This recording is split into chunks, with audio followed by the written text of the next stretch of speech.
Assalamualaikum warahmatullahi wabarakatuh. Selamat bertemu kembali. Kali ini kita akan diskusi terkait dengan struktur sel bakteri. Oke, struktur sel bakteri.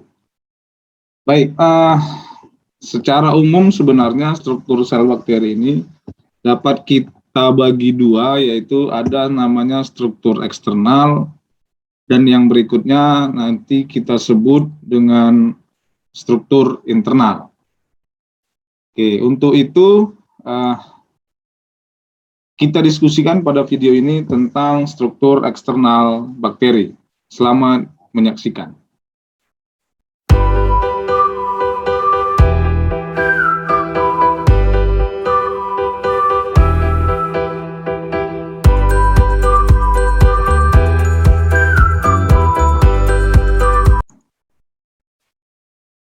Baik, sesuai dengan diskusi kita di awal, kali ini kita akan mendiskusikan tentang struktur eksternal sel.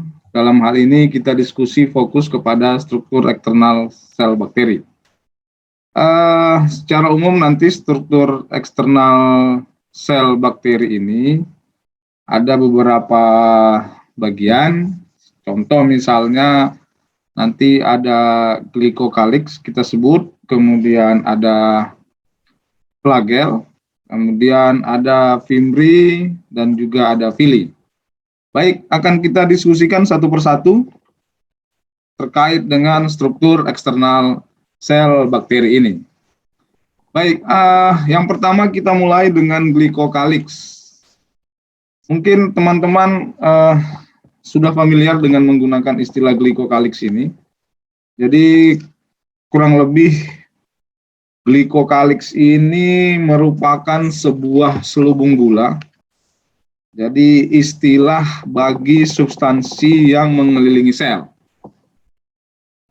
Oke, jadi nanti kita gambarkan umumnya seperti kita sebut dengan kapsul. Jadi nanti umum dari bahasa glycocalyx ini biasanya dengan kapsul. Padahal glycocalyx ini nanti ada kapsul sebutannya, juga ada namanya lapisan lendir. Baik, satu-satu kita diskusikan.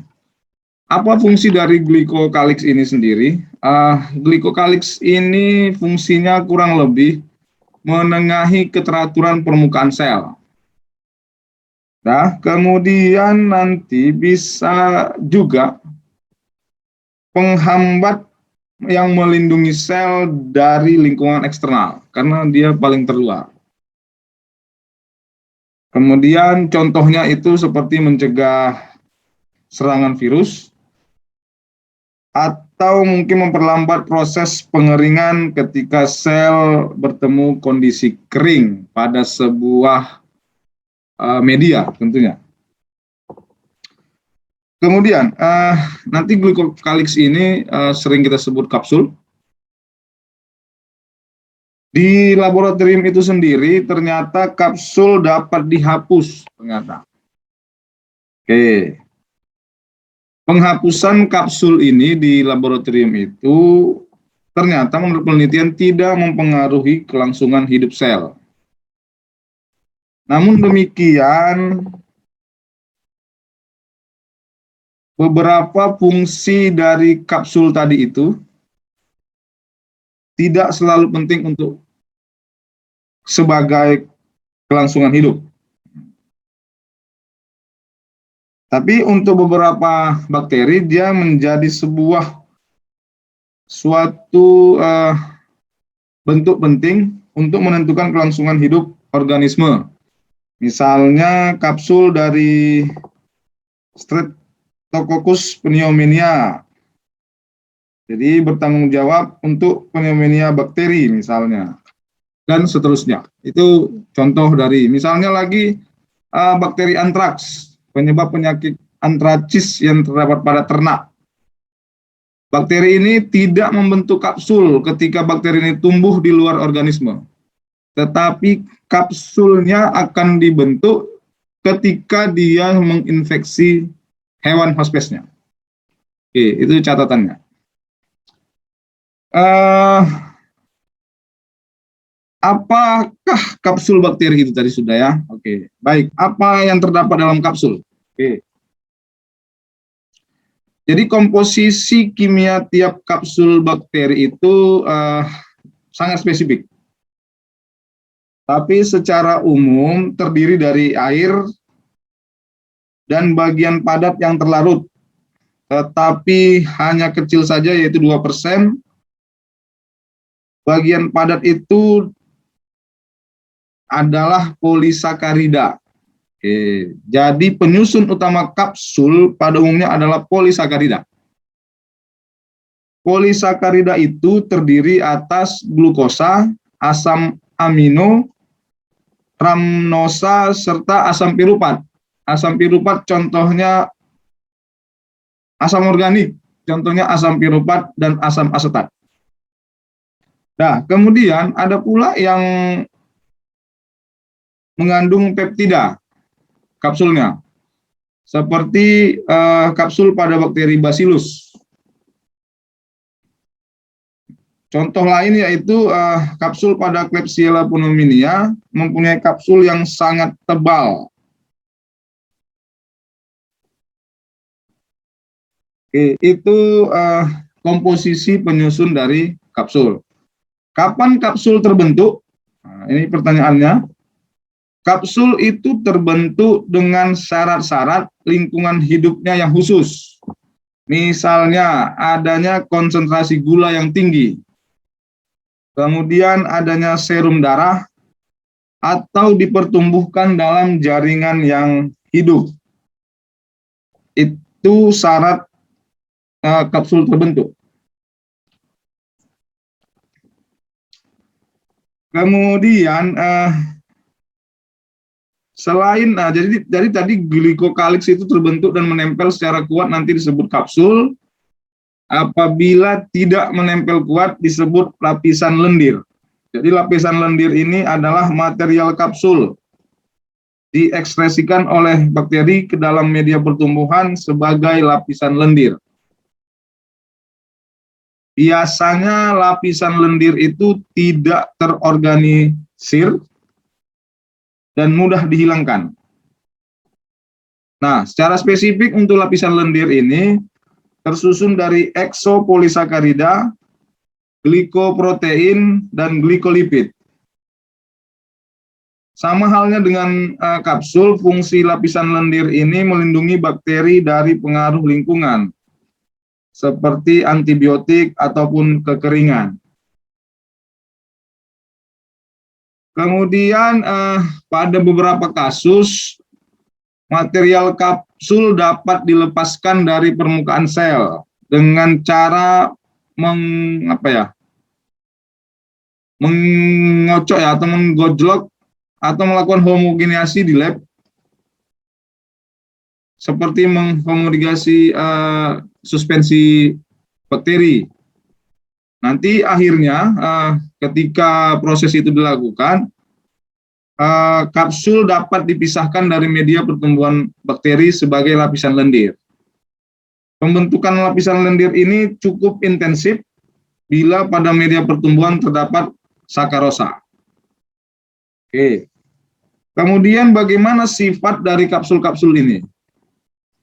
Jika kapsul berada di dalam media, bila bakteri membentuk kapsul dipertumbuhkan dalam media padat, maka kapsul akan jelas mengelilingi sel bakteri itu. Tetapi dalam media cair, kapsul akan mudah lepas dan masuk ke dalam media. Kemudian, bagaimana sifatnya ketika dilakukan pengecatan atau pewarnaan? Sifat kapsul terhadap pengecatan hanya mempunyai afinitas kecil terhadap pengecatan. Maka perlu pengecatan spesifik untuk kapsul. Nah, kalau dia pakai pengecatan gram, tidak terlalu spesifik. Jadi dilakukan namanya pengecatan diferensial. Pewarnaan diferensial khusus mewarnai kapsul. Oke, pewarnaan kapsul itu menggunakan alat misalnya bak pewarnaan, alkohol 70%, air fuksin, tinta, dan silol. Oke, itu contoh dari mewarnai kapsul. Kemudian bagaimana sifat kapsul ini jika rusak terhadap pengeringan.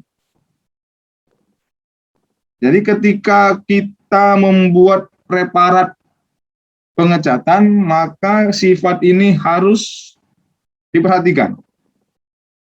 Jadi harus diingat, waktu mengadakan fiksasi, bahan pemeriksaan akan dapat merusak kapsul. Karena isi kapsul sebagian besar adalah air. Maka dengan pengeringan akan mengakibatkan kapsul mengerut. Jadi kalau pengerutannya itu terlalu besar, maka berakibat kapsul tidak akan tampak.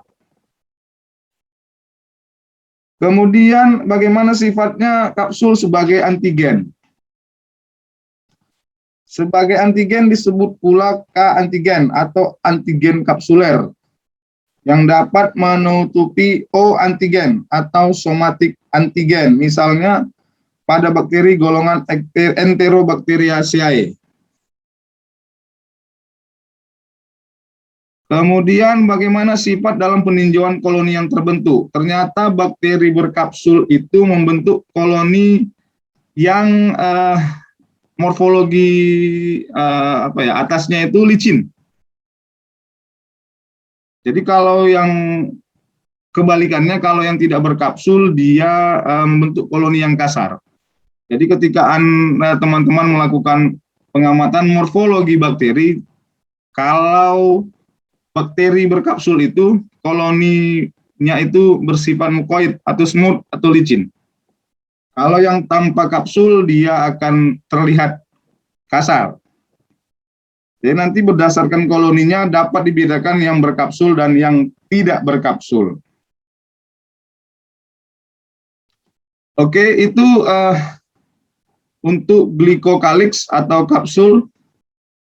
Berikutnya kita ke flagel.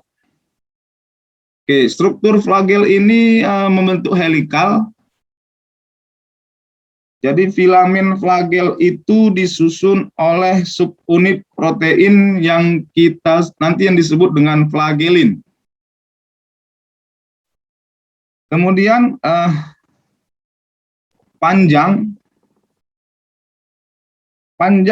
bentuk dan panjang gelombang flagel ditentukan oleh struktur flagelin. Juga ditentukan oleh arah rotasi filamen. Oke, gitu ya. Oke, secara umum flagel itu berbentuk panjang dan ramping. Oke, panjang flagel itu pada umumnya beberapa kali panjang sel dengan garis tengah biasanya 12 sampai 30 nanometer. Oke, flagel itu memiliki 3 bagian dasar, yaitu filamen yang mengandung protein flagelin, kemudian kait tempat filamen tertanam, yang kita sebut nanti namanya basal body, ini. Dan ini bagian ini maksudnya basal body adalah bagian dasar yang memaku flagel pada dinding sel. Jadi kait tempat filamen itu namanya ini. Ini. Oke, jadi 3 bagian itu kita ulang. Yang pertama adalah filamen. Ini filamennya. Kemudian kait tempat filamen tertanam. Kemudian basal body. Nah, ini dia. Jadi dari sini sampai kemarin namanya basal body. Oke, ada 5 macam tipe bakteri berdasarkan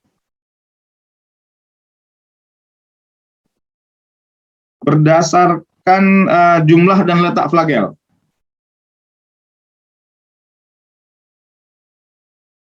Yang pertama, atrik. Atrik itu tidak mempunyai flagel. Yang kedua, monotrik, satu flagel. Yang ketiga, lovotrik, satu atau lebih flagel pada satu ujung sel. Ini ya. Oke, B, lovotrik. Kemudian ada amfitrik. Amfitrik itu sekelompok flagel pada masing-masing ujung sel. Ini gambarnya. Dan peritrik. Seluruh tubuh ada flagel. Oke, itu tipe atau macam flagel berdasarkan jumlah dan letak flagel. Oke, ternyata rotasi flagel itu dapat searah ataupun berlawanan arah jarum jam. Jadi gerakan flagel ini memungkinkan bakteri mendekati atau menjauhi stimulus atau rangsangan. Misalnya stimulus itu stimulus kimia, nanti kemotaksis, stimulus udara, aerotaksis, stimulusnya bentuknya mungkin medan magnet, magnetotaksis, dan stimulus cahaya, misalnya fototaksis. Oke, kita ke kemotaksis. Jadi kemotaksis itu merupakan respon bakteri terhadap stimulus dan rangsangan kimiawi. Jadi bakteri dengan flagel peritrik bergerak mendekati rangsangan kimia. Contohnya E. coli memberikan respon yang kuat terhadap beberapa molekul organik. Misalnya glukosa, galaktosa, asam amino, dan seterusnya. Itu untuk kemotaksis contohnya. Kemudian ada fototaksis, respon bakteri terhadap cahaya. Fototaksis positif, respon bakteri terhadap sinar dengan mendekati sumber cahaya. Kalau dia berbalik arah nanti namanya fototaksis negatif. Oke, beberapa spesies bakteri bergerak dengan arah sesuai jalur gaya magnetik. Itu namanya magnetotaksis. Jadi umumnya pada bakteri yang terkandung ion besi nanti disebut dengan magnetosom. Apa itu contoh bakterinya itu diisolasi dari kutub utara, ini menurut beberapa penelitian. Jadi magnetosom itu magnetic storage inclusi. Jadi beberapa bakteri dapat hidup secara khusus pada daerah medan magnet karena memiliki magnetosom namanya. Pertama kali ditemukan tahun 75, mampu menyesuaikan diri dengan medan magnet karena memiliki nanokristal magnetik kecil bernama magnetosom. Jadi dia bergerak sesuai dengan medan magnet. Jadi bakteri ini tidak bisa mengontrol pergerakan itu. Jadi walaupun sudah mati, tetap mengikuti jalur magnet.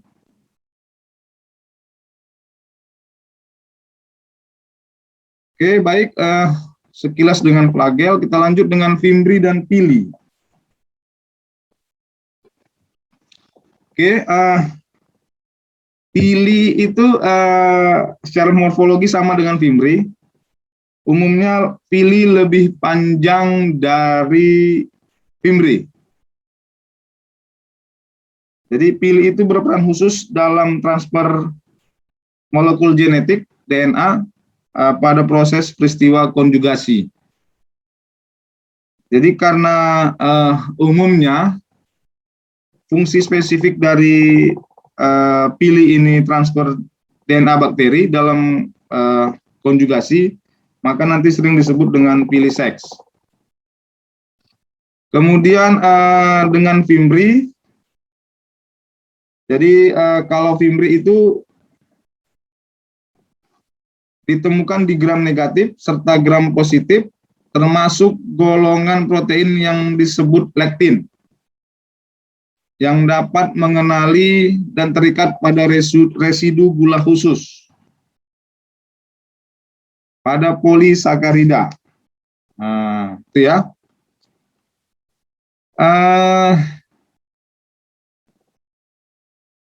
Hal itu menyebabkan bakteri berfimri cenderung saling melekat satu sama lain atau melekat pada sel hewan. Biasanya permukaan fimri ini tersebar di permukaan sel. Contohnya misalnya yang memiliki fimri itu adalah Neisseria gonorrhoeae misalnya. WAW ya. Kemudian baik fimri dan flagel itu berada di luar sel, di bagian luar sel. Nanti sebenarnya selain pilifimri nanti ada kita sebut nanti misalnya dengan kanula atau hami atau bindosom. Biasanya ini berada pada struktur dari arkea, permukaan sel arkea. Karena arkea ini lebih spesifik karena tempat hidupnya juga spesifik. Baik, terima kasih. Sekian diskusi terkait dengan struktur eksternal dari sel bakteri. Semoga bermanfaat. Terima kasih.